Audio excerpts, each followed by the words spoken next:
Vamos a continuar nuestro estudio, ¿no?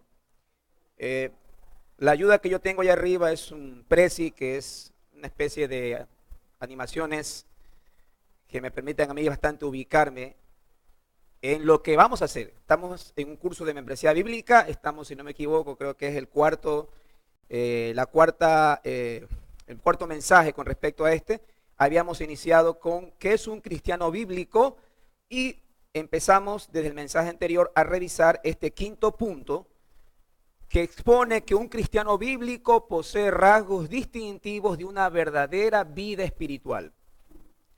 Este material, escrito realmente por un teólogo del siglo XVIII-XIX, Gardiner Spring, y proporcionado nos llegó a nuestras manos gracias a una síntesis que nos facilitó la iglesia de Suba en Colombia por el pastor Castañeda, originalmente escrito por este teólogo en ese tiempo. Entonces, en el sermón anterior revisamos cosas que no demuestran que una persona tenga una vida espiritual, y lo voy a decir rápidamente. Cuando hablamos de que no demuestra que una persona tenga vida espiritual, claro que no nos estamos haciendo referencia a la salvación, pero es obvio que si la situación sigue, lo que está dando a entender que no es salvo. ¿Por qué digo esto? Porque todos nosotros nos encontramos muchas veces en nuestra vida espiritual en bajones, pero es la palabra de Dios la que nos lleva a comenzar a vivir una vida de fe conforme a la voluntad de Dios. Podemos estar en muchos bajones espirituales, y creo que la mayoría de nosotros ha vivido eso, pero llega un momento cuando Dios nos habla y tenemos que tomar decisiones. Pero aún así, ser una persona honrada no demuestra que una persona tenga vida espiritual, una persona justa, una persona buena, no es así. Conocer bien la Biblia tampoco lo demuestra que una persona tenga una vida espiritual. Voy a resumirlo más porque lo que tenemos que revisar tiene algunas, es amplio. Entonces, todo esto está en el mensaje anterior. Conocer la Biblia no indica que una persona tenga una vida espiritual. Participar en ceremonias religiosas tampoco. Usted puede venir a la iglesia, usted puede hacer muchas cosas tradicionales, pero eso no implica que tenga una vida espiritual. Tener dones, especialmente los de hablar en público, tampoco implica que seamos espirituales. Eso no quiere decir que seamos espirituales. Saber que somos pecadores tampoco implica que seamos espirituales, de que tengamos una vida espiritual. Sencillamente tenemos el conocimiento del pecado, pero eso no quiere decir que vivimos bajo la voluntad de Dios. Un sentimiento de confianza de que es cristiano, como pasó con muchos religiosos del tiempo de Jesucristo. Nicodemo confiaba plenamente de que era salvo, pero el Señor le dice a Nicodemo: si no naces de nuevo, no puedes entrar en el reino de los cielos. Y el recuerdo de experiencias religiosas pasadas, emotivas, no hablando de las experiencias como las cuales vivió Pablo, que Pablo en varias ocasiones en Hechos las expuso como una evidencia del llamado de que había recibido de Cristo como apóstol. No nos referimos a ese tipo de experiencias, sino experiencias más emotivas, donde nuestra fe más está fundamentada en algo que no es el cimiento de la palabra.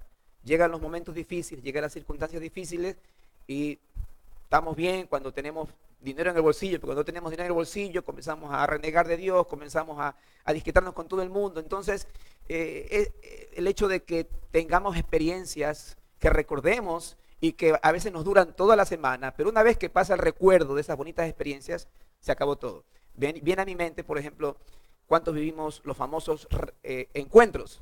Son experiencias espirituales, pero no son bíblicas, son emotivas. Si usted ya al día siguiente ya estaba otra vez en sus diabluras, o le duraba una semana o un mes, no sé cuánto le habrá permanecido una experiencia de uno de estos famosos encuentros. Entonces, puede revisar el mensaje anterior. Lo que vamos a tratar ahora es cuáles son esos rasgos distintivos de una vida espiritual. Yo podría resumir tranquilamente esto en Gálatas 5, 22, 23. El fruto del Espíritu: gozo, amor, paz, paciencia, benignidad, bondad, etcétera. Contra tales cosas no hay ley.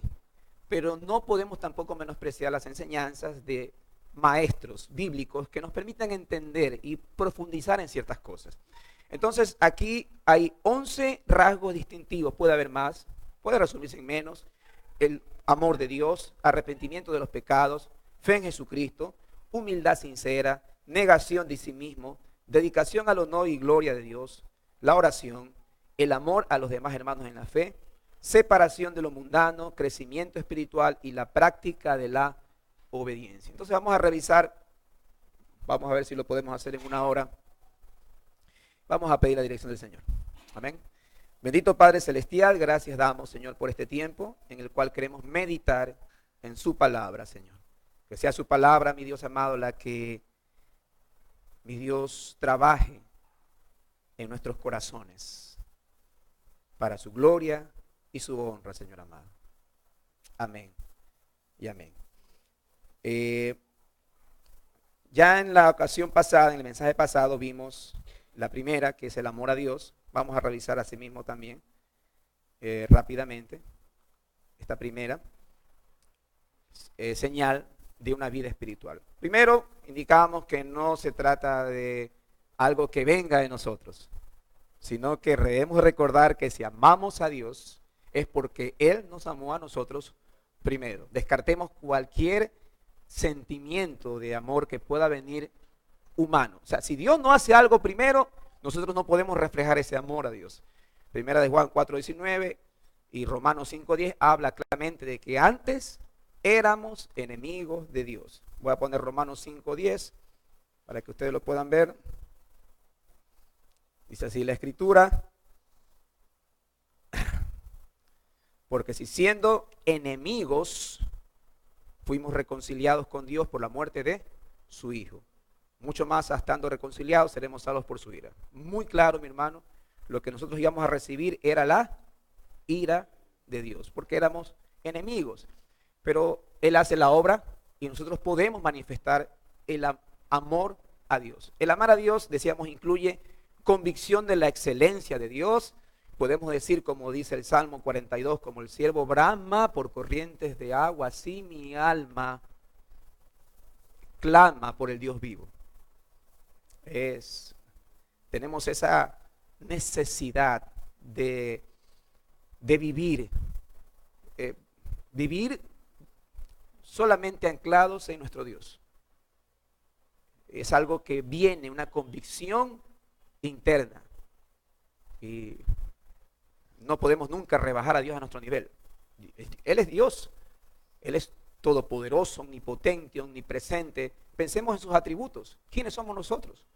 Hay esa convicción. El amor a Dios trae una convicción de la excelencia de Dios. Nunca iríamos a decir que somos Jehová Junior, por ejemplo, como se escucha muchas veces en falsos maestros. Ni podríamos acercarnos a eso, mi hermano. Otro, el amar a Dios incluye contentamiento con lo que Él nos ha revelado de su naturaleza. Y me gustaba la cita del apóstol Pablo, 2 Corintios 11:24. 2 Corintios 11:24 dice el apóstol Pablo, comienza a relatar, dice: de los judíos 5 veces he recibido 40 azotes menos 1, 3 veces, versículo 25, he sido azotado con varas, apedreado, 3 veces he padecido naufragio, una noche y un día he estado como un náufrago en alta mar, en caminos muchas veces, en peligros de ríos, peligros de ladrones, peligros de mi nación, peligros de los gentiles, peligros en la ciudad, peligros en el desierto, peligros en el mar, peligros entre falsos hermanos, en trabajo y fatiga, en muchos desvelos, en hambre y sed, en muchos ayunos, en frío y desnudez.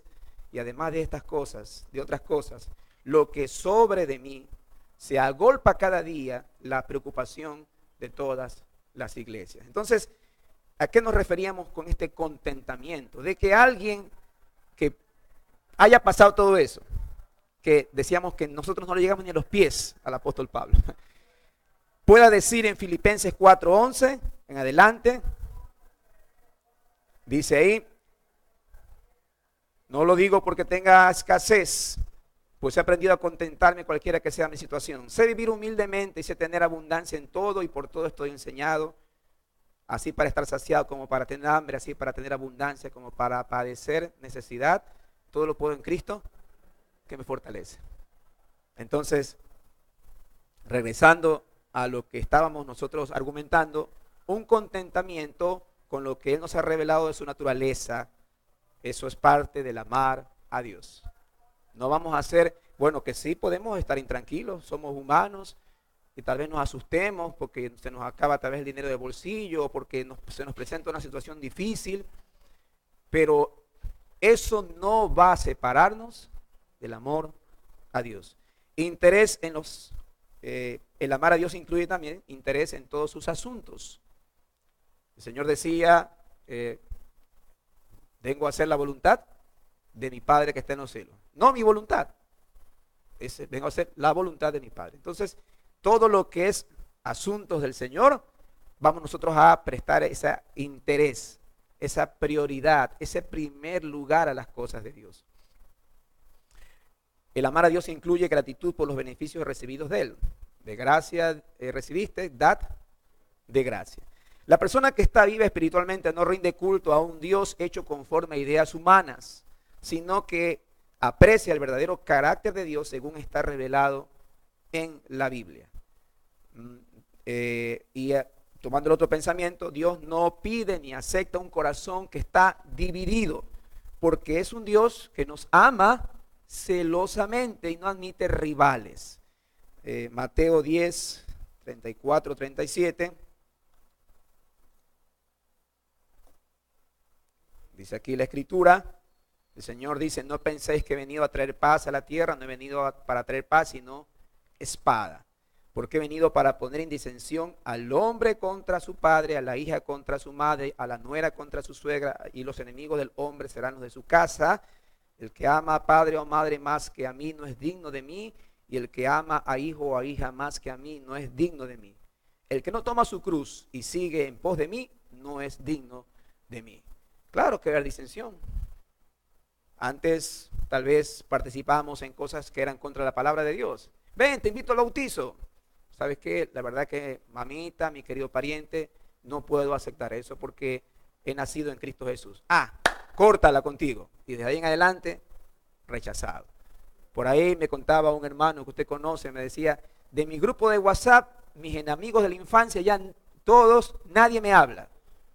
Y es lo más normal que le va a pasar. Si usted todavía quiere agradar y está en esos grupitos donde mandan de todo un poco y usted está ahí tolerando, cuídese. Usted no puede de esa manera, se ponga ahí, ¿sabes qué?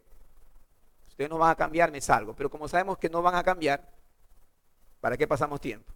Nos salimos de una vez. Dios no puede admitir rivales. Él mira lo que hay en nuestro corazón.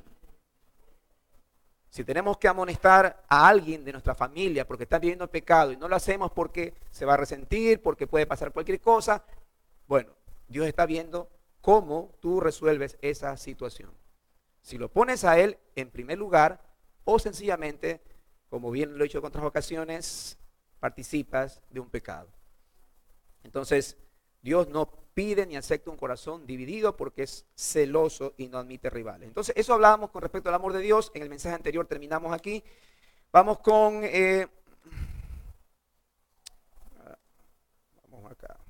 Vamos con el arrepentimiento de los pecados.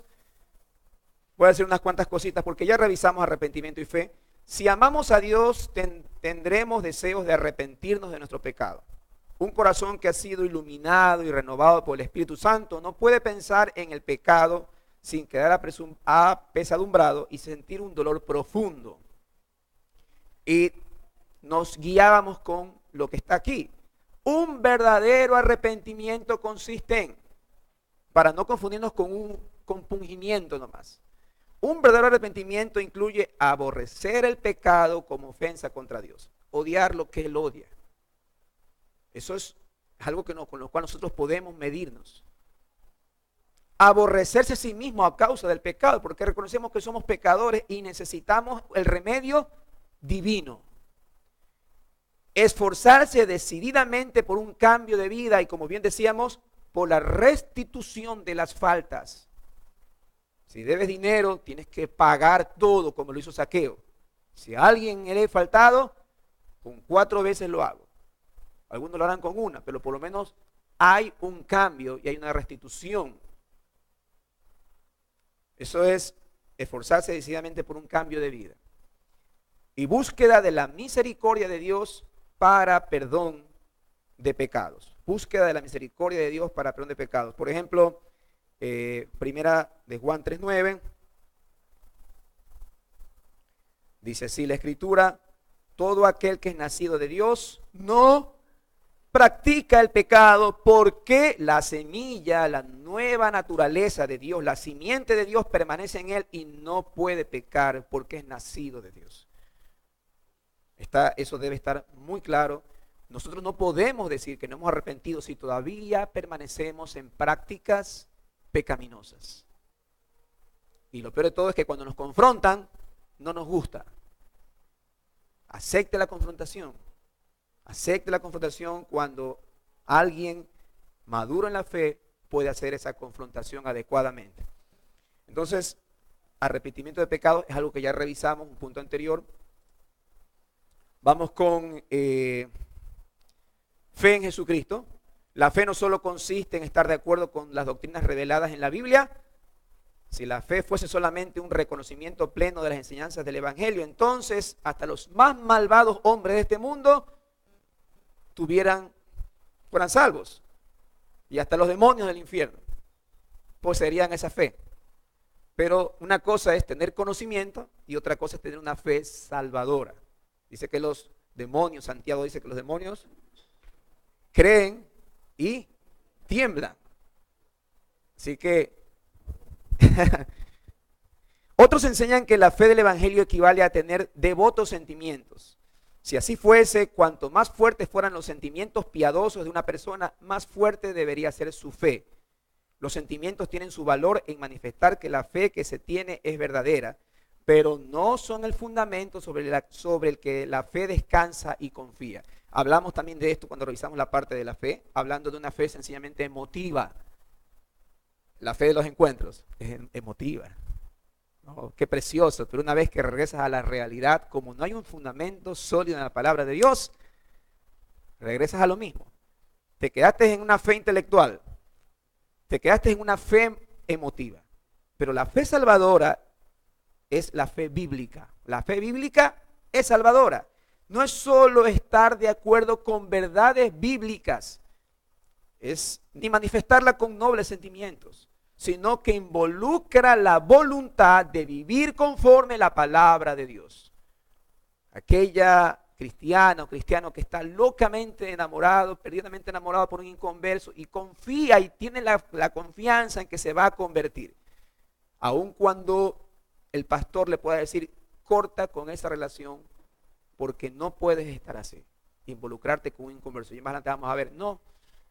Y a lo mejor la respuesta más obvia es decir: no, lo amo y Dios me ha dicho que Él va a estar en el Evangelio. Entonces, involucra la voluntad. Primera de Juan 5:1, 2. Primera de Juan 5:1 dice: todo aquel que cree, 1 y 2, todo aquel que cree que Jesús es el Cristo es nacido de Dios, y todo aquel que ama al que engendró, ama también al que ha sido engendrado por Él. En esto conocemos que amamos a los hijos de Dios, cuando amamos a Dios y guardamos sus mandamientos. Entonces, mi amado hermano, hablando de las evidencias de una vida espiritual, hasta ahora hemos visto el amor a Dios, el arrepentimiento y la fe en Jesucristo. Pero tome en cuenta que es la fe salvadora. La fe que involucra la voluntad, su voluntad, no las bonitas emociones que puede tener. No hace mucho cantamos, y qué precioso escuchar una adoración que habla, por ejemplo, de ante el trono celestial y reconociendo que somos tan pequeños. Pero usted puede cantar muy bonito y sentir lindas emociones y hasta rodar lágrimas por sus mejillas, pero si no está viviendo conforme a la palabra de Dios, entonces no es una fe salvadora. Y eso debe ser una alerta para su vida. Bien, vamos al siguiente. Humildad sincera. Otro signo de una vida espiritual es la humildad sincera. La humildad en la Biblia significa tener una idea correcta de nosotros mismos y de nuestro carácter. La humildad sincera consiste en aceptar que lo que la Biblia dice de mí es verdad. ¿Y qué dice la Biblia de mí? Romanos 3:11, Primera de Corintios 2. Somos totalmente indignos, somos realmente depravados. Cuando piensan en esa palabra, no es una connotación que tenga que ver con algo de la sexualidad, sencillamente depravados en el sentido de que de todo lo que hacemos desagrada a Dios, depravados y moralmente deformes. Eso es lo que, reconocer eso me lleva un paso a una humildad sincera delante de mi Señor. Una persona espiritualmente viva se da cuenta de su propia indignidad, lo mismo que de su absoluta dependencia de Dios. Si somos así realmente, ¿qué tenemos que hacer para sentirnos mejores? Que alguien nos diga cosas bonitas, una buena charla de motivación, como sucede en las iglesias de ahora, donde no hay palabras, sino que sencillamente hay una exposición de motivación, donde uno sale de la iglesia y hermano quiere pisar todo terreno que pise la planta de mi pie será mío, y lo que yo decrete, declare, eso. Cuando reconocemos que somos indignos delante de Dios,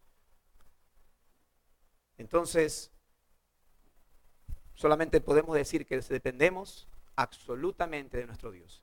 Todo cristiano verdadero debe mostrarse humilde, y esta humildad tendrá su expresión en una conducta apacible de mansedumbre.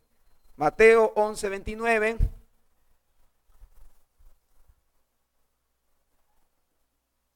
El Señor dijo: llevad mi yugo sobre vosotros y aprended de mí, que soy manso y humilde de corazón, y hallaréis descanso para vuestras almas.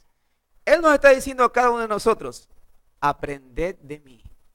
Soy manso, soy humilde. ¿Y saben qué? Dice que haciendo esto hallaremos descanso para vuestras almas. Porque lo peor que puede haber, hermano, contrario a la humildad, es un ego elevado a la máxima potencia, que no acepta nada de las personas, que no quiere escuchar nada de nadie. Y obviamente, ¿qué descanso va a poder tener? Todo cristiano verdadero, ya leí eso, hablando de mostrar humildad, dice: esta humildad debe también verse en la relación del cristiano con sus semejantes. Filipenses 2, 3, 4, para mí es un pasaje preferido para mí.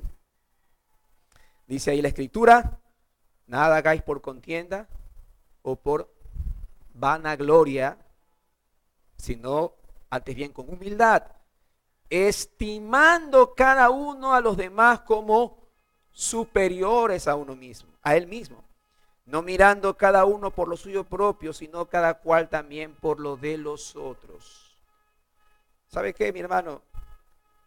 La forma como usted se relaciona aquí con este grupo de hermanos en la fe demuestra la humildad sincera que hay en su corazón.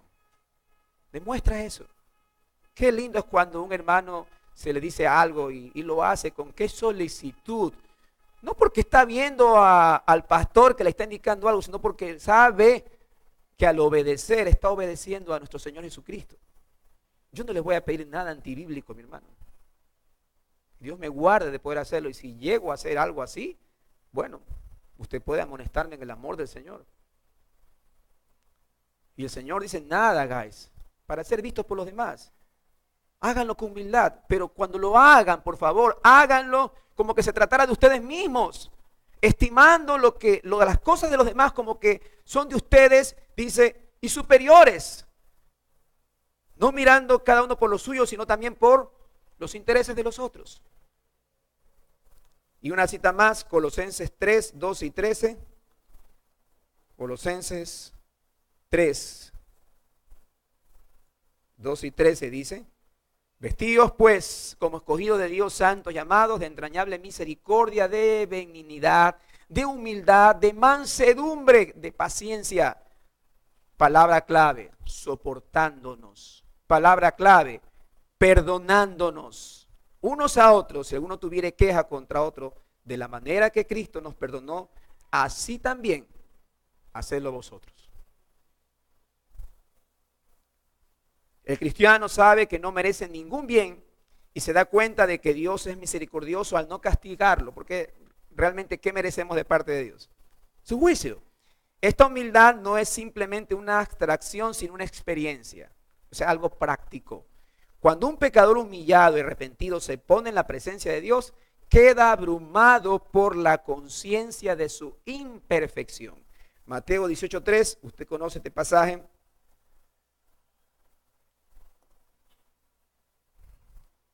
Dice ahí, llamando al Señor Jesús a un niño, lo puso en medio de ellos. ¿Y qué es el versículo 3?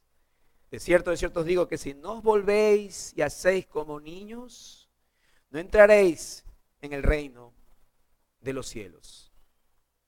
Así que cualquiera que se humille como este niño, dice luego, ese es el mayor en el reino de los cielos. Humildad, no jactancia, no arrogancia, no vanagloria, no prepotencia. Humildad sincera. Y eso se ve reflejado en cómo usted se relaciona con sus hermanos, unos con otros. Amén. Vamos al siguiente. Negación de sí mismo. La negación de sí mismo es el estar dispuesto a dejar a un lado todo lo que no sea para la gloria de Dios. Todo lo que no sea para su gloria, dejar a un lado. No es necesario para ello que una persona se despreocupe por completo de sí misma, pues la naturaleza humana desea naturalmente su propia felicidad y detesta la desdicha.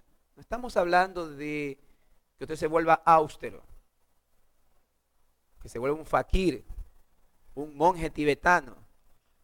Sabemos que la naturaleza humana desea cosas, pero el problema ¿cuál es? El problema está en que no podemos nosotros permitir que eso esté en primer lugar de Dios. Negarse a sí mismo no es negarse a las necesidades del cuerpo. Eso hay que tenerlo muy en claro. Negarse a sí mismo no es negarse a las necesidades del cuerpo. Abstenerse de alimentos, dejar de dormir, doblega el cuerpo. Claro que sí lo doblega. A ver, véngase sin comer una semana a ver cómo está usted. Así, lo soplan y se va al piso a lo mejor. Y si no ha dormido es obvio. Pero la verdad es que la Escritura dice que estas cosas son inefectivas contra los apetitos de la carne. Usted puede ir a hacerse 10 vigilias toda la semana y la carne va a estar saltando como siempre. Colosenses 2, 20, 23.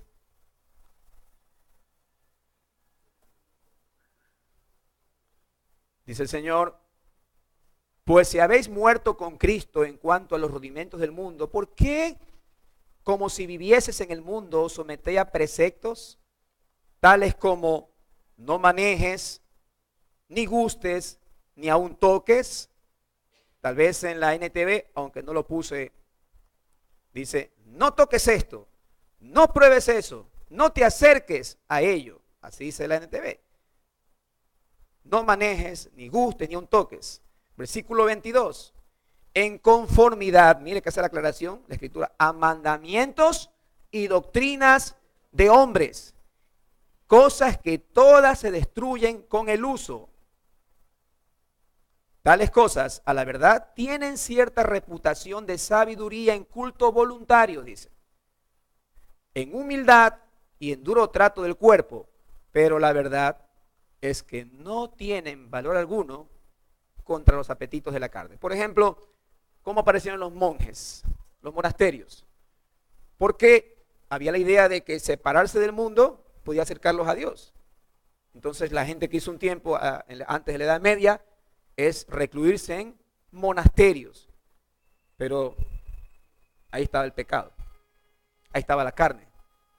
Y por un tiempo muchos, para doblegar su cuerpo, el apóstol Pablo habla de esto, lacerar su cuerpo, golpearlo. Dice, eso es un duro trato del cuerpo, pero no tiene ningún valor contra los apetitos de la carne. En algún tiempo nosotros hacíamos ayunos, y la verdad es que hacíamos ayunos sin saber por qué mismo hacíamos ayunos, solamente porque había que hacer ayuno. No había ningún tiempo de oración o búsqueda espiritual de la palabra de Dios como para poder edificar mi vida espiritual, solamente aguantar hambre, nada más. Eso, claro, es duro para el cuerpo, porque el cuerpo le suena, como decimos nosotros, la leona, ¿no? Enseguida tú te das cuenta y no sirve para nada. Eso no doblega el pecado. Entonces, negarse a sí mismo no se trata de esto. Tampoco es pecado mirar por los intereses, por los propios intereses, como ya lo expliqué antes, con tal de que estos intereses no se conviertan en una prioridad por encima de los intereses de Dios. Está bien que hay que distraerse, hay que divertirse. Y se acerca un feriado la próxima semana. Pero si usted, mi hermano, es de los que se desaparece todos los feriados, entonces sí le puedo hacer una exhortación en cuanto a poner las cosas de Dios en primer lugar. Sí, claro, todos tenemos derecho. Yo no me voy a poner ahí a la puerta de su casa a decir, no, anda a la iglesia, anda a la iglesia, anda a la iglesia. Yo no puedo hacer eso. La Biblia es muy clara que nosotros no estamos puestos para ser autoritarios, pero sí podemos dar el ejemplo. Podemos enseñar con el ejemplo. Tienes derecho a descansar. Por ejemplo, si tienes derecho a comer, claro que tienes derecho a comer. Pero si la comida te está afectando tu cuerpo, entonces estás poniendo algo por encima de los intereses de Dios. Y así. Quien tiene este espíritu de abnegación hace de los asuntos de Dios el centro de sus intereses. Quien tiene ese espíritu de abnegación hace que de los asuntos de Dios, que realmente sean ellos el centro de su interés. Busca la gloria de Dios y no la suya propia. Habiendo negado antes a Cristo, ahora se niega a sí mismo. Habiendo antes vivido para su carne, ahora vive para Dios. Mateo 16, 24, 25. Mateo 16, 24. Jesús dijo a sus discípulos, si alguno quiere venir en pos de mí, niéguese a sí mismo, tome su cruz y sígame. Porque todo el que quiera salvar su vida la perderá. ¿Sí se da cuenta? ¿Dónde están los intereses de aquellos que se van a perder? En salvar su propia vida. Pero el Señor dice, y todo el que la pierda, su vida por causa de mí, y en otra dice, por causa del evangelio, la hallará. Entonces negarse a sí mismo no es darle palo a la carne, porque mi hermano, el pecado va a seguir igual. No es eso. Negarse a sí mismo es poner los asuntos de nuestra vida, los asuntos de Dios en primer lugar sobre los nuestros. Antes de venir a Cristo, ¿qué es lo que hacíamos? Ahora venimos a Cristo y ahora nosotros, qué sé yo, reconocemos a esta familia como la familia de la fe, con la cual tenemos que compartir, con las cuales tenemos que conocernos unos con otros. Esta es la prioridad, la familia de la fe. En segundo lugar pasan las reuniones familiares, ¿sí se da cuenta? En segundo lugar pasan otra clase de intereses. Entonces, eso es la vida. Cuando dice el Señor, si alguno quiere venir en pos de mí, niégase a sí mismo. Y claro, tome su cruz, porque va a haber persecución. Si el Señor pasó por todo eso, ¿quiénes somos nosotros para no pasarlo? Negarnos a nosotros mismos y proclamar a Cristo trae aflicción. Ese evangelio falso con respecto a que vivimos como reyes, descártelo. El Señor dijo claramente que es necesario que pasemos por muchas aflicciones para entrar en el reino de los cielos. Entonces, eso es otra evidencia, es la negación a sí mismo. Y obviamente, al negarse a sí mismo, vamos a dar dedicación al honor y la gloria de Dios. Con el espíritu de abnegación está íntimamente ligada una total dedicación al honor y la gloria de Dios. El que hizo todas las cosas para sí obtendrá al final toda la gloria para sí. ¿A qué me refiero? Romanos 11:36. Romanos 11:36 dice así la escritura, porque de Él y por Él y para Él son todas las cosas. A Él sea la gloria por los siglos de los siglos. Esto exige de nosotros una dedicación completa, todas nuestras actividades, si ya obviamente nos hemos negado a lo que realmente nos gustaba hacer sin Cristo, ahora tenemos una clara, más claro por la palabra de Dios, que Dios merece toda la gloria. Entonces esto exige de nosotros una dedicación completa. Todas nuestras actividades, todo pensamiento, todo deseo, toda decisión han de hacerse para el servicio de esta causa. Oiga, algo muy práctico, mi hermano. Si estamos ahorita, por ejemplo, estudiando todo esto para la membresía bíblica y toma un punto, por ejemplo, las famosas tareas. La tarea no es para frustrarle a usted la semana. Ni tampoco llegue a pensar que usted puede ser exonerado de eso. Mire lo que decía antes el hermano Luis, terminando la parte de hermenéutica. Él dice, ahora en estos últimos 4 años, prácticamente estoy aprendiendo todo y sigo aprendiendo. Entonces, sería absurdo que yo considere a usted la membresía bíblica por lo que yo conozco de usted. ¿Sí me entiende? O sea, sería un argumento humano. Todos ahorita estamos entrando a este proceso de membresía bíblica y vamos a ser expuestos por la palabra de Dios. Nadie se puede exonerar. Nadie puede, así como cuando el alumno va, ¿no? Yo he sacado 20, 20, 20, 10, 10, 10. Maestro, exonéreme. Yo lo puedo conocer, pero todos tenemos que ser expuestos por la palabra de Dios. Entonces, estas tareas son para ver cómo usted está pensando. Hágalas, cúmplalas, hágalo con humildad, hágalo con sencillez de corazón. Yo no le puedo poner ahí el mazo del pastor ahí encima, haz la tarea. Yo no puedo hacer eso. Pero si usted no las hace, usted me está mostrando algo. Usted me está diciendo algo. Está bien que falte una, ¿no? O dos, pero entonces dedíquese. Son cosas muy prácticas, porque podemos nosotros decir, sí, hermano, yo tengo claro que todo lo hago para la gloria de Dios. Pero en cosas muy pequeñas y muy simples, no lo hacemos. En nuestros privilegios, el tiempo que tenemos para las cosas de Dios, el que está pegado en la pared, ese cuadrito de responsabilidades, no está ahí para adornar la iglesia, está para que usted se acerque y diga, aquí hay una parte que me corresponde a mí y la voy a hacer de la mejor manera posible. El discipulado. Venga el discipulado. Si usted no viene o viene atrasado, ¿qué me está dando a entender? Pero a su trabajo sí viene bien, puntual, o llega tarde. ¿No? Entonces, ¿qué está en primer lugar? Primera de Corintios 10:31.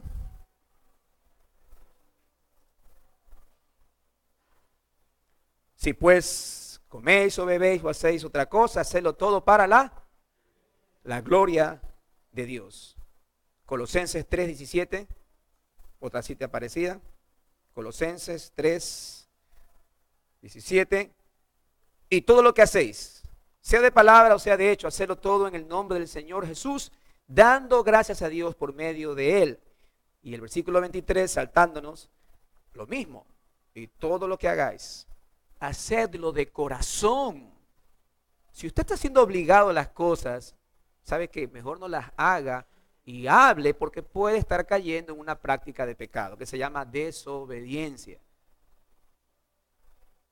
Hacedlo como para el Señor y no para los hombres. Si esto nos confronta, sabe que esto en nuestros trabajos. Sabe que yo en el lugar de trabajo muchas veces escucho comentarios y yo creo que cualquier de ustedes en su trabajo dice, sí, si nos tratan así, si aquí son negreros y que no sé qué, que nos tratan mal y que nos tratan duro. Esa palabrita de negreros, con todo respeto, es sencillamente el hecho de que nos presionan y nos tienen ahí trabajando. ¿Usted qué va a hacer, mi hermano? Usted puede decir, Señor, yo no voy a participar en eso. Yo voy a hacer todo para la gloria de Dios. Amén.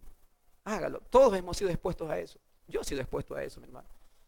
Y sabe que sin darnos cuenta, muchas veces estamos ya en toda la salsa de esos comentarios. Hasta que Dios dice, de alguna manera, córtala, apártate, porque estás cayendo en una práctica de pecado. Y no te das cuenta. Entonces, haga todo para la gloria de Dios. Gálatas 2:20, todo corazón natural busca su propia gloria. Por eso la mortificación de este espíritu y la dedicación de la vida al servicio y la gloria de Dios es una evidencia de un cambio radical de lo que ha ocurrido en su carácter. Gálatas 2:20, el apóstol dice, con Cristo estoy juntamente crucificado y ya no vivo yo, mas Cristo vive en mí. Y lo que ahora vivo en la carne, mire, el apóstol dice, sí, vivo todavía en la carne, porque si no estuviéramos todos en el cielo. El Señor Jesús dijo cuando oró por sus discípulos, Padre, no te pido que los saques del mundo, sino que los guardes del mundo. El apóstol dice también, lo que ahora yo vivo en la carne, en las cosas que mi carne desea, lo vivo en la fe del Hijo de Dios, el cual me amó y se entregó a sí mismo por mí. Amén. Un verdadero cristiano sabe que depende en todo de Dios y que pertenece completamente a Dios. Está convencido de que cuanto hace es para Dios y por eso pone siempre al Señor en primer lugar. Vamos con la siguiente evidencia o siguiente señal, la oración. Una vida de oración es una prueba contundente de la presencia de la vida espiritual. No hay que olvidar que se puede honrar a Dios con los labios, pero el corazón puede estar lejos. Marcos 7:6, el Señor Jesús le dice a los fariseos, pueblo que de labios me honra, mas su corazón está lejos de mí. La verdadera oración en el nombre de Cristo es humilde. Mire que por eso está ubicada aquí. El maestro que expuso esto la puso en el lugar adecuado, ¿no? Si se da cuenta que está después del amor de Dios, de la humildad sincera, del arrepentimiento, de la fe. Entonces, previo es obviamente que su oración va a ser una oración humilde, sincera, que brota de un corazón arrepentido y humillado. Lucas 18:13 hace la referencia de aquel que está ahí, el hombre, ¿cómo que se llama? El publicano, estando aún lejos, dice la Escritura, ni siquiera quería alzar los ojos al cielo, sino que se golpea el pecho diciendo, Señor, sé propicio a mí, soy pecador. Mire la sabiduría ahí a través de la Escritura. ¿Tenía conciencia de que era pecador? Claro que era pecador. Pero se acercaba y decía, Padre, perdóname. Reconozco que soy pecador. Ni siquiera levantaba los ojos al cielo. Y usted sabe que en la parábola hay otro individuo, ¿no? Que está en primera fila, levantando las manos. ¿Sí o no? ¿Quién es ese? ¿Quién es ese? El que está levantando las manos es el fariseo. Y el fariseo, usted se da cuenta de la oración del fariseo. Señor, gracias. Gracias porque voy a la iglesia. Gracias porque doy mi diezmo. Gracias porque hago esto. Muchas obras con las cuales se justificaba. Dice la palabra de Dios que la oración que fue aceptada fue la del publicano. La verdadera oración en el nombre de Cristo es una oración confiada en el sacerdocio de Cristo. Hebreos 4:14. ¿A qué nos referimos? Hebreos 4:14. Por tanto, dice la Escritura, teniendo un gran sumo sacerdote que traspasó los cielos, Jesús el Hijo de Dios, retengamos nuestra profesión. Retengamos. Si eso es cierto, si eso es claro para nuestra vida, retén esa profesión. Porque no tenemos un sumo sacerdote que no pueda compadecerse de nuestras debilidades, sino uno que fue tentado en todo según nuestra semejanza, pero sin pecado. Confían en Jesús como sumo sacerdote. ¿Por qué? Porque Él conoce nuestras debilidades. Versículo 16. Acerquémonos pues confiadamente al trono de la gracia para alcanzar misericordia y hallar gracia para el oportuno socorro. Entonces, mi hermano, si estamos conscientes de eso, nuestra oración va a ser confiada. Vamos a confiar en aquel que conoce nuestras debilidades. La verdadera oración a Dios por medio de Jesucristo es también una oración obediente. El cristiano cuando ora prefiere la voluntad de Dios a la suya propia.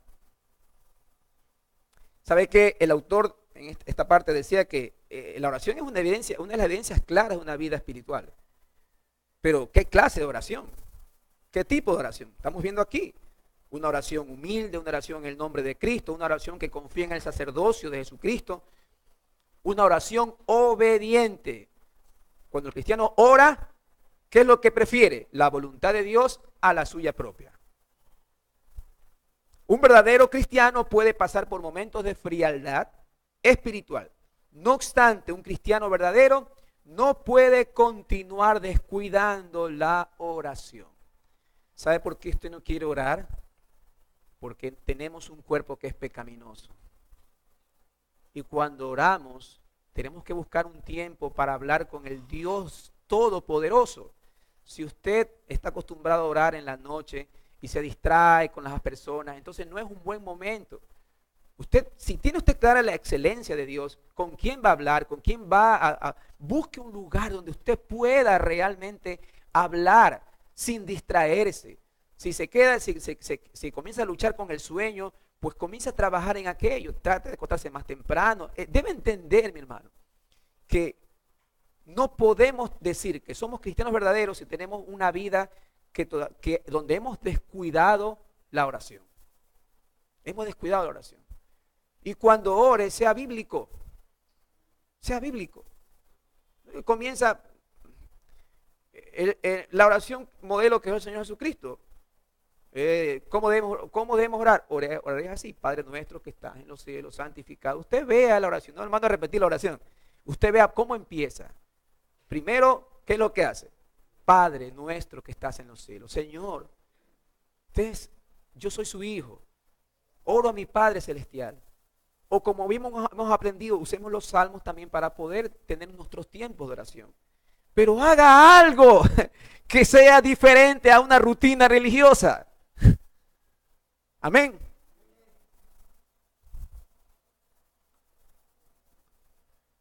Ocho. Amor a los demás hermanos en la fe. Una prueba más de que una persona posee una auténtica vida espiritual es su amor a los demás creyentes cristianos. Juan 13:34, el Señor Jesús diciendo: un nuevo mandamiento os doy, que os améis unos a otros como yo os he amado, también os améis unos a otros. En esto conocerán todos que sois mis discípulos, si tuvieres amor los unos a los otros.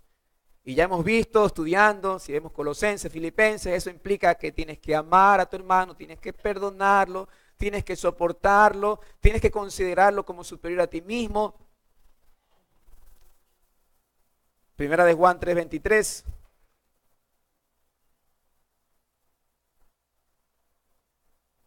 Y este es su mandamiento, que creamos en el nombre de Jesucristo, de su Hijo Jesucristo, y nos amemos unos a otros como nos los ha mandado. Amén. Esa es la verdad. Aquí está nuestra familia. Aquí está la familia que tenemos que amarnos, conocernos, soportarnos, amonestarnos. Y tenemos que salir del molde religioso donde íbamos a una iglesia sin saber quién estaba sentado al lado mío, sin saber sus necesidades, sin saber qué es lo que le pasaba. Tal vez yo podía ver algún pecado en mi hermano, pero no lo amonestaba porque no, yo no me meto en eso, yo no. Pero sí, a la hora de la hora, ¿sabe qué, pastor? Ese que está ahí hace esto y lo otro. ¿Y ya tú se lo dijiste? No, entonces no seas chismoso y murmurador. Y en este momento vamos a hablar con esa persona. Amarnos. Conocernos juntos. Que ustedes me conozcan, que ustedes se conozcan, que yo pueda conocerlos a ustedes. Eso no es de la noche a la mañana. Eso es algo que se va a ir construyendo a medida que vamos creciendo y fortaleciendo en el Señor. Si tú reconoces que esta es una iglesia bíblica y cuando te amonestan te vas, entonces fallaste en ese punto. Irás a otra iglesia tal vez hasta que te conozcan, hasta que estés activado y te digan lo mismo, y vas a otra y otra y otra y otra. El Señor, el carácter de todo cristiano verdadero lleva el sello familiar de la naturaleza de su Padre Celestial. Esta característica atrae la atención de los demás y produce una respuesta de amor en sus corazones. Es una familia. Es una familia, mi hermano. Eso es lo que quiere hacernos entender el Señor, que somos la familia de la fe. El Señor Jesucristo forma un solo cuerpo con todos los que verdaderamente creen en Él. Cristo es la cabeza y ellos son los demás miembros del cuerpo. Por eso los creyentes están unidos el uno al otro y todos a Cristo. Cuando se comprende este punto, todas las diferencias desaparecen. Gálatas 3:28. No hay judío, ya no hay griego, ya no hay esclavo, ni libre, no hay varón, ni mujer, porque todos vosotros sois uno en Cristo Jesús. Fuera las diferencias. Efesios 4:5-6.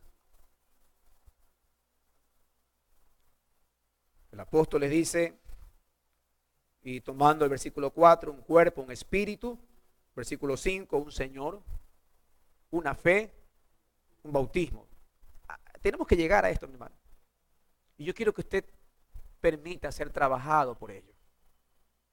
¿Sí se da cuenta? O sea, cuando estamos hablando de membresía, cuando estamos hablando de formalizar una membresía de local de miembros, apuntamos a eso. Una fe. Para eso vamos a estudiar la confesión de fe. Un bautismo, un Dios y Padre de todos, el cual es sobre todos y por todos y en todos. ¿Ven? Versículo 6. El amor cristiano no es un amor natural. El amor que los cristianos se profesan mutuamente, él es infundido por Dios cuando son renacidos espiritualmente. La primera parte hablábamos de eso. No podemos amar si no hemos nacido de nuevo. Si no hemos nacido de nuevo, nos engañamos de que estamos amando. Pero tarde o temprano eso será expuesto. Tarde o temprano será expuesto, mi hermano. La Escritura, fielmente dada a conocer, mostrará aquellas áreas donde debemos ser amonestados. Es la palabra de Dios la que nos santifica. Y eso usted debe tenerlo claro. Es su palabra la que nos santifica. Bien. Vamos al siguiente punto. Siguiente señal. Separación de lo mundano. Los creyentes verdaderos entienden que su vida espiritual viene de Dios y no tienen casa espiritual en este mundo. Eso va a estar claro. Hebreos 11, 13, 14. Hebreos 11, 13 y 14. Dice la Escritura, conforme a la fe murieron todos estos sin haber recibido lo prometido, sino mirándolo de lejos y creyéndolo y saludándolo y confesando que eran extranjeros y peregrinos sobre la tierra. Déjame ver si también tocaba el 14. Porque los que dicen esto claramente dan a entender que buscan una patria. Entonces, si tenemos a todos estos hombres de Dios que murieron, dice, mirándolo de lejos y creyéndolo y confesando que eran extranjeros y peregrinos sobre la tierra. ¿Sabe que este pasaje muchas veces lo tenemos muy teórico? Somos extranjeros y peregrinos sobre la tierra, pero no queremos involucrarnos en las cosas de Dios. Entonces, la verdad, yo creo que más sería que seríamos extranjeros y peregrinos en los cielos, porque estamos muy anclados con las cosas de la tierra. Entonces, eso nos pone a pensar. Separación de lo mundano. No son de este mundo como tampoco Jesús lo era. Él dijo claramente, no, yo no soy de este mundo. Claro que los que no eran espirituales, cuando lo escuchaban decir esto, ¿qué pensaban? Está loco. Juan 17, 14. Yo les he dado tu palabra, dice, y el mundo los aborreció, porque no son del mundo como tampoco yo soy del mundo. El hecho de reconocer que no pertenecemos a este mundo va a traer sobre nuestras vidas aborrecimiento. Y prepárese, mi hermano, prepárese, porque ayer que podía compartir con el grupo de pastores, el grupo pasado, ver cómo ese grupito de varones, podríamos estar hablando cosas espirituales y realmente, mi hermano, tomando en cuenta el legado de nuestras iglesias. El pastor Icaza, que precedía la reunión, decía, nosotros no somos No somos permanentes, no somos, el día que Dios nos llame a su presencia, ¿quién queda en la iglesia? ¿Y qué legado vamos a dejar? Entonces debemos hacer que la congregación entienda que nuestras vidas no están ancladas a este mundo. No estamos, que vivimos en este mundo, claro que sí, pero nosotros no echamos raíces en esta tierra. Somos extranjeros y peregrinos. El espíritu del mundo no puede estar de acuerdo con el espíritu del evangelio. No puede estar de acuerdo. En consecuencia, no puede haber ningún tipo de acuerdo entre los discípulos de Cristo y los hombres del mundo. No puede haber ningún tipo de acuerdo. Segunda de Corintios 6:14. Claramente la Escritura dice con respecto al yugo desigual, dice, no unáis en yugo desigual con los incrédulos. ¿Qué comunión, qué compañerismo puede haber la justicia con la injusticia? ¿Qué comunión la luz con las tinieblas? ¿Qué acuerdo entre Cristo y Belial? ¿O qué parte el creyente con el incrédulo? ¿Y qué acuerdo hay entre el templo de Dios y los ídolos? Porque vosotros sois el templo del Dios viviente, como Dios dijo, habitaré y andaré entre ellos y seré su Dios y ellos serán mi pueblo. Por lo cual salid de en medio de ellos y apartaos, dice el Señor, y no toquéis lo inmundo y yo os recibiré. Muy claro, mi hermano. Nosotros no podemos en ningún momento pactar o algún momento acordar o tener algún tipo de acuerdo con lo que no es de Dios. Cuando hablamos nosotros de separación de lo mundano, estamos hablando de eso. Y eso se aplica a todas las áreas de nuestra vida. Es un pasaje muchas veces el yugo desigual que se lo aplica al yugo, a la unión del creyente con el incrédulo. Pero no solamente queda ahí, realmente abarca muchas áreas de nuestra vida.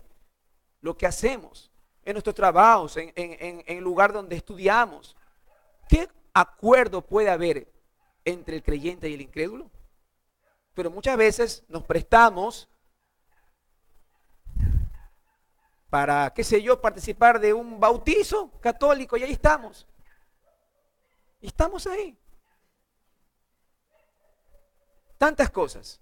Entonces debemos entender nosotros en cuenta esto. El Señor dice ahí muy claramente en el pasaje, dice, por lo cual salid, versículo 17, salid de en medio de ellos y apartaos, dice el Señor.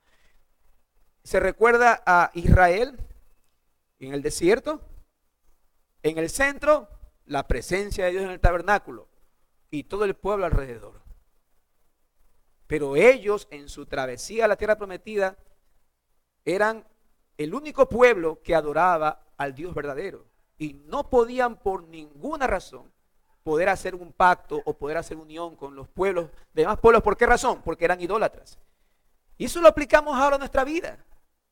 Y no discernimos cuando por desconocimiento de la palabra comenzamos a pisar terrenos donde estamos uniéndonos de alguna manera en un yugo desigual. Así es.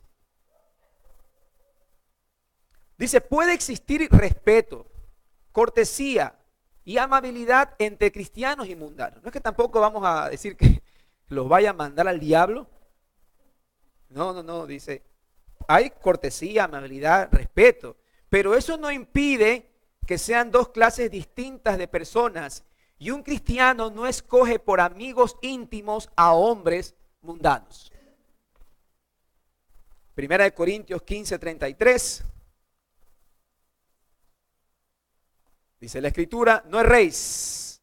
Las malas conversaciones corrompen las buenas costumbres. Y Proverbios 13:20, que también hace referencia a algo parecido. El que anda con sabios, sabio será, mas el que se junta con necios, será quebrantado. Ahí está la Escritura. La Escritura es muy clara. Así que escuche el consejo sabio de hombres maduros en la fe. A veces no nos damos cuenta, no discernimos, pero si recibe la amonestación, sea humilde y sencillo para escuchar. Algunos por temor de desagradar a los no cristianos deshonran a Dios, prefieren recibir gloria los unos de los otros y no buscan la gloria que viene solo de Dios. Ahí en Juan 5 se recuerda, no se juntaban con Cristo por temor a quién, a los fariseos, porque ya los fariseos habían dicho que Cualquiera que se junte sería expulsado. Entonces, por guardar las apariencias, por recibir la gloria los unos de los otros, todo calladito, pero rechazaban a Jesús. Entonces usted puede también estar haciendo lo mismo. Entonces es una clara señal de una vida espiritual, es separación de lo mundano. Separación de lo mundano. Vamos a ver si podemos terminar, me faltan 2. Crecimiento espiritual. Mire dónde está, en qué parte lo ha puesto el autor de este estudio bíblico. Ya si usted se da cuenta, se recuerda la progresión de 2 de Pedro, si no me equivoco. Fe, añadida a vuestra fe virtud, a la virtud paciencia, la paciencia dominio propio y así, ¿no? Si se da cuenta, el amor, el crecimiento. Un cristiano verdadero siempre desea crecer espiritualmente. El recién convertido es como un niño recién nacido que va creciendo en madurez. Así lo dice la Escritura. Niños todavía que deben recibir leche. El apóstol Pablo a los corintios los amonesta porque dice, debiendo ser maestros, todavía hay que darles leche espiritual. El salmista describe bellamente al hombre espiritual como un árbol bien plantado junto a corrientes de agua que da su fruto a su tiempo y su hoja verde, su hoja no cae jamás. El creyente es sostenido durante toda su vida por la gracia de Dios. Filipenses 1:6.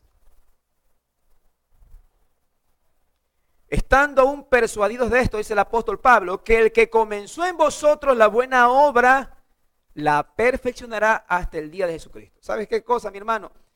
Si usted es una persona que ha nacido de nuevo, que usted tiene la convicción de que está caminando en la fe, de que ha nacido de nuevo, entienda que lo que el Señor empezó, Él lo va a perfeccionar hasta el día de Cristo Jesús. Eso se llama santificación progresiva, se llama en la Biblia. En teología. Nunca podemos quedarnos como niños. Tal vez algunos crezcan más rápido, otros crezcan más lento, pero no nos podemos quedar como niños espirituales. Debemos de crecer, debemos de crecer. Algunos signos que denotan el crecimiento espiritual. Van perdiendo la confianza por sus propios méritos. Como la pregunta que hice, por ejemplo, vamos a ver cuántos me pusieron ahí, sí, yo me merezco el cielo por esto, lo otro. No hay méritos propios. Se vuelven más pacientes en medio de los sufrimientos. Cuando no conocemos de Dios, estamos empezando, pegamos el grito y nuestra fe se va por el piso, pero siempre habrá una mano de un creyente maduro que nos anime a seguir en la fe y que nos explique que la vida en Cristo es así. Que si Dios envía las pruebas es para perfeccionarnos. Su amor por los demás creyentes va a un aumento y aprenden a criticar menos a sus hermanos en Cristo. Oiga, Efesios 4:2, es el cual puse aquí, Efesios 4:2. Con toda humildad y mansedumbre, soportándonos con paciencia los unos a los otros, en el amor de Cristo. Es verdad, mi hermano, usted al principio está viendo los defectos de todo el mundo y señala y señala y señala y como bien dices por ahí, señalas con un dedo y 3 dedos te señalan a ti. En sabiduría popular es la gran verdad, pero a medida que creces, aprendes a criticar menos porque te das cuenta de que tú también eres falloso. Y si estás levantado es por la pura misericordia de Dios. También van controlando mejor sus emociones. Santiago 1:9, ¿no? Eso de ser tardos para oír, lentos para airarse, ya nos responden. Si se da cuenta, no, que esos ya no son tan emotivos, ya filtran, yo diría así, filtran las emociones por la palabra de Dios. Filtran las emociones. Tal vez al principio, por ejemplo, en la relación matrimonial se ve claramente muchas de estas cosas. Al principio conocían al Señor, pero en la primera que hacía algo, le lanzabas el sartenazo o venía el otro y bueno, ahora ya en Cristo, si realmente quiero enseñarle a mi esposa sobre lo que es el amor de Dios, yo primero la debo amar a ella como Cristo amó a la iglesia y se entregó a sí mismo por ella. Si te das cuenta, ya no somos tan emotivos, sino que filtramos nuestras emociones por la palabra de Dios. También van controlando mejor sus emociones. Ya Hablamos de eso. Son más puntuales en el cumplimiento de sus deberes con los demás. Son más puntuales, más responsables. Ayúdeme a hacer ligera mi carga. Ayúdeme. Sea responsable. La mejor señal es un carácter consistente. Ya no hay esto, miren. Al principio, sí, más o menos como ahora dicen los psicólogos, nos hablan bastante de este asunto de, ¿cómo se llama cuando hay bajos y altibajos? ¿Cómo le llaman? Bipolar. Esa es una excusa. No, es que yo soy bipolar. Bueno, créeme que Dios quiere que seas consistente. Ya no estés un día aquí y otro día abajo y otro día acá y a veces uno se quiere acercar y dice el hermano, por la cara veo que me acerco o no me acerco. Mejor no me acerco porque no está en su día. Pero cuando hay un carácter consistente, podemos crecer y amonestarnos mutuamente en el Señor. Y finalmente, la práctica de la obediencia. Al final, el autor de este estudio expone el carácter de una persona se manifiesta por su conducta. Un corazón espiritual producirá una conducta espiritual y un corazón carnal producirá una conducta carnal. Es una regla sin excepción.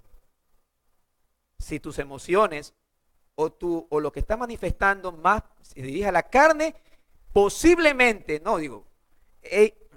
sería con toda certeza que estás andando más en carnalidad. Dios conoce bien la ceguera del corazón humano y cuán fácil es engañarse a sí mismo. Por eso nos exige que demostremos con nuestra conducta si de verdad le amamos. Juan 14, 23, 24. Respondió Jesús y le dijo, el que me ama, mi palabra guardará y mi Padre le amará y vendremos a él y haremos morada con él. Y el que no me ama no guarda mis palabras. Y la palabra que habéis oído no es mía, sino del Padre que me envió. Y el 15, 14. Vosotros sois mis amigos, dice el Señor, si hacéis lo que yo os mando. La verdadera obediencia incluye santidad como un todo, no por partes. Primera de Juan 4:20. Si alguno dice yo amo a Dios y aborrece a su hermano es mentiroso, pues el que no ama a su hermano, ¿a quien ha visto? ¿Cómo puede amar a Dios a quien no ha visto? Muy claro el apóstol Juan. No es que en una parte, en el culto, en tu adoración, santificado, pero en tu relación con tus hermanos, nada que ver. No. Entonces entendamos esto, que la práctica de la obediencia es un todo, no es en partes. No es que en el trabajo estás en el, ¿cómo que se llama cuando los ponen? El empleado del mes, pero aquí en la iglesia eres irresponsable. A eso me refiero. O sea, entendamos eso. La obediencia es un todo, no es en partes. La obediencia de la que estamos hablando mantiene una línea constante de conducta. Ya hablamos esto de la constancia. Una línea constante de conducta. Primera de Juan 3:9. Dice la Escritura, todo aquel que es nacido de Dios no practica el pecado porque la simiente de Dios permanece en él y no puede pecar porque es nacido de Dios. Práctica de pecado descartada y hay una línea constante de conducta. Y finalmente, el discípulo de Jesucristo persevera en el camino de Dios hasta el fin de su vida terrenal. Primera de Juan 2:19.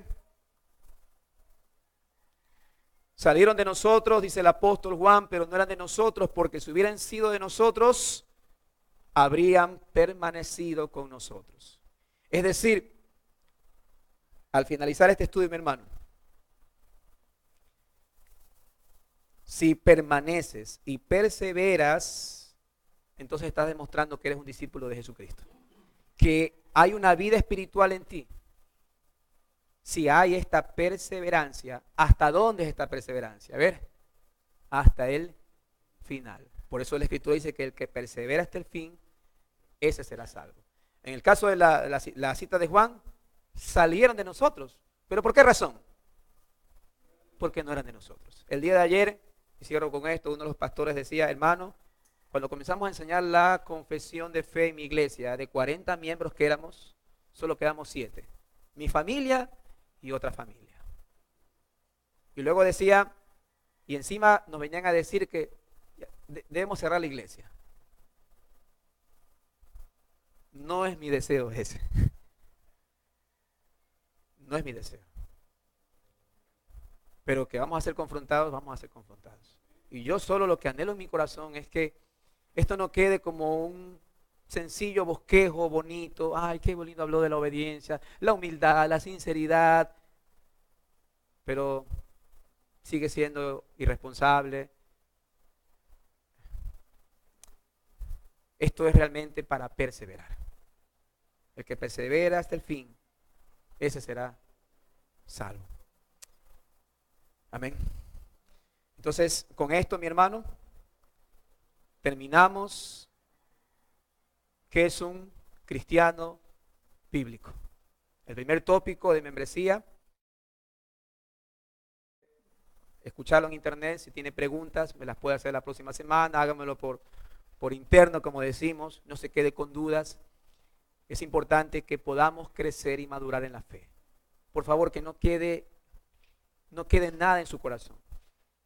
Sea humilde, sea sincero, sea sencillo, para que Dios pueda hacer la obra en esta iglesia local. Oremos.